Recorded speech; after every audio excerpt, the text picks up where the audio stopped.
Assalamualaikum warahmatullahi wabarakatuh.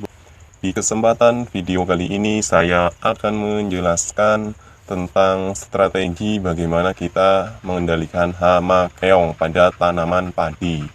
Nah, jadi ada beberapa strategi ya kita sebagai petani padi untuk bisa mengendalikan hama keong. Nah, salah satunya itu menggunakan eh, pestisida kimia. Nah, pestisida kimia yang saya akan jelaskan yaitu mempunyai merek dagang Bentan. Nah, ini Bentan. Nah, ini adalah pestisida kimia. Nah, Bentan ini masuknya ke klarifikasi moluskisida. Ya, bukan insektisida tapi moluskisida. Kalau untuk jenis siput-siput itu moluskisida. Nah, namun saya tidak akan berbicara tentang Bentan terlebih dahulu, namun saya akan menceritakan tentang pengalaman saya. Ada beberapa cara ya untuk mengendalikan hama keong di tanaman padi kita. Jadi yang pertama yaitu dengan cara pemungutan telur keong. Nah, terus selain pemungutan telur keong ada juga dengan cara menaburkan kapur. Nah, selain menaburkan kapur ada juga kita memberikan umpan dan mengelola air yang ada di sawah kita. Nah, terusan memanfaatkan musuh alami seperti bebek ya. Nah, terusan yang terakhir itu mengendalikan secara kimia. Nah, jadi yang saya akan bahas yang pertama yaitu pemungutan telur keong. Nah, jadi sebelum hama keong merajalela, maka langkah yang paling tepat untuk mencegahnya adalah dengan memungut dan memusnahkan telur keong yang menempel pada pangkal batang dan daun tanaman padi kita.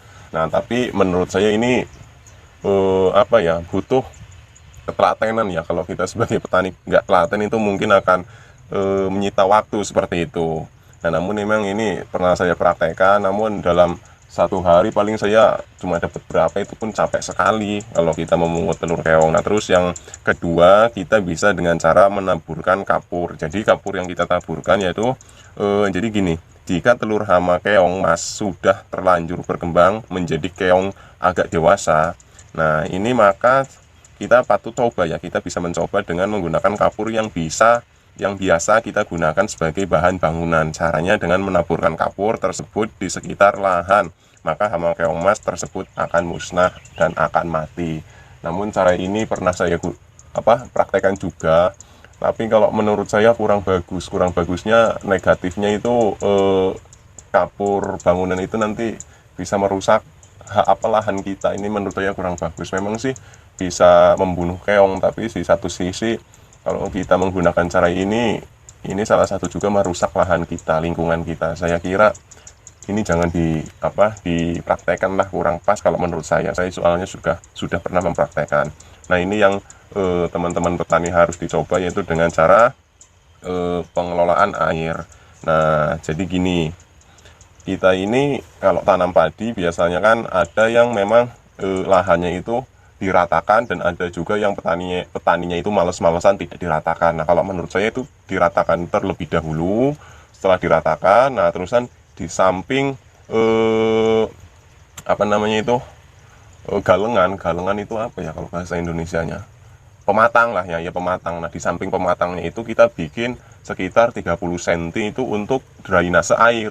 Jadi pengelolaan air tersebut, jadi lahan itu kita ratakan terlebih dahulu. Setelah diratakan, lalu kita surutkan airnya, kita kurangi airnya. Sebenarnya kalau keong itu tidak suka dengan lahan-lahan yang kering, dia suka dengan lahan yang ada airnya. Nah, jadi yang khusus ada airnya itu yang di samping pematang seperti itu, sekitaran 30 cm lah itu untuk drainase air. Jadi yang memang lahan di tengah-tengah itu dikeringkan semua atau dibikin lumpur aja seperti itu, dibikin lumpur. Nah, yang dibikin air itu yang di samping pematang. Nah, setelah dibikin air atau dibikin drainase air di samping pematang, lalu kita berikan umpan. Nah, umpannya ini yang paling disukai oleh keong yaitu daun pepaya dan daun singkong. Selain daun pepaya dan daun singkong itu ada juga timun dan daun timun-timunan.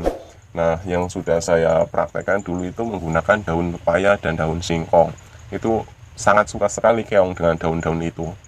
Ini kan salah satu langkah untuk meminimalisirkan hama keong tersebut. Jadi kalau lahan yang sudah kita keringkan, sudah kita bikin lumpur, nah terus drainase yang di samping pematang itu lalu kita kasih daun pepaya atau daun singkong, maka hama keong tersebut akan datang dengan sendirinya dan makan daun singkong atau daun pepaya tersebut. Nah, langkah salah satu ini kan langkah yang paling mudah untuk memungut atau mengambil keong-keong yang ada di lahan kita. Tapi dengan catatan, saya dulu ini mempraktekannya sebelum tanam, jangan sesudah tanam, sebelum tanam dulu.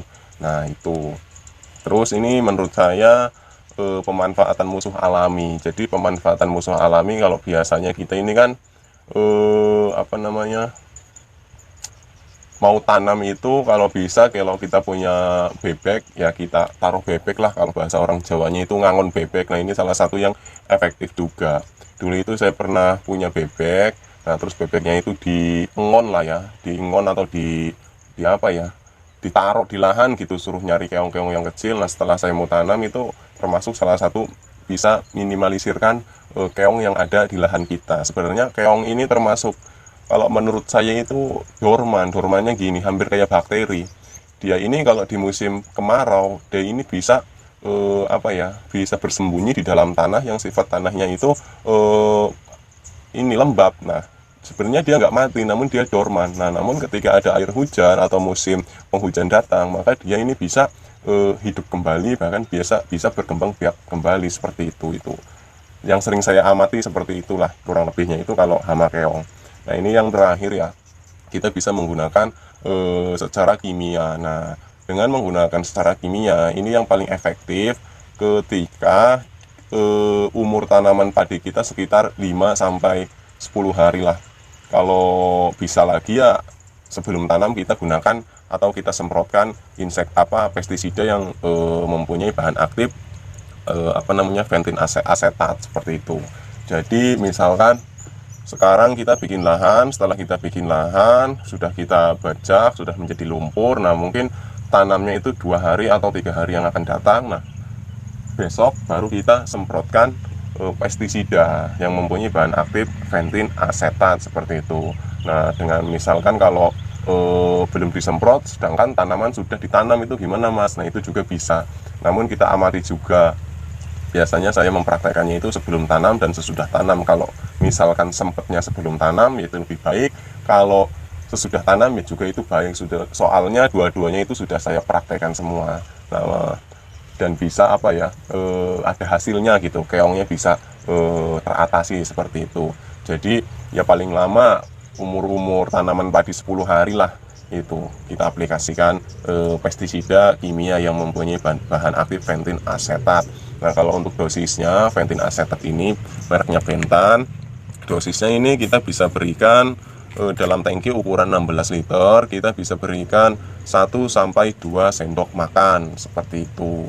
Nah, kita semprotkan di lahan. Nah, setelah kita semprotkan, tapi jangan lupa pematangnya itu kalau misalkan ada yang bocor harus kita tutup semua. Jangan sampai kok pematangnya itu ada yang bocor atau ada yang bolong gitulah. Percuma nanti kita semprot pestisida kimia terus kok ada airnya, nah terus nanti pematangnya itu bocor, otomatis airnya itu kan akan mengalir, akan hilang. Nah, itu sama aja bohong. Saya juga pernah kecolongan seperti itu ya, saya lupa ternyata ada pematang saya yang bocor, dan hama keongnya itu tidak bisa dikendalikan semua, masih ada beberapa, masih banyak bahkan yang masih hidup. Nah, ini salah satu pengalaman saya. Nah, mungkin cukup video kali ini. Nah, apabila bermanfaat silakan di like dan di subscribe channelnya. Apabila ada kawan-kawan yang kurang jelas silakan tanyakan di kolom komentar. Sekian, terima kasih.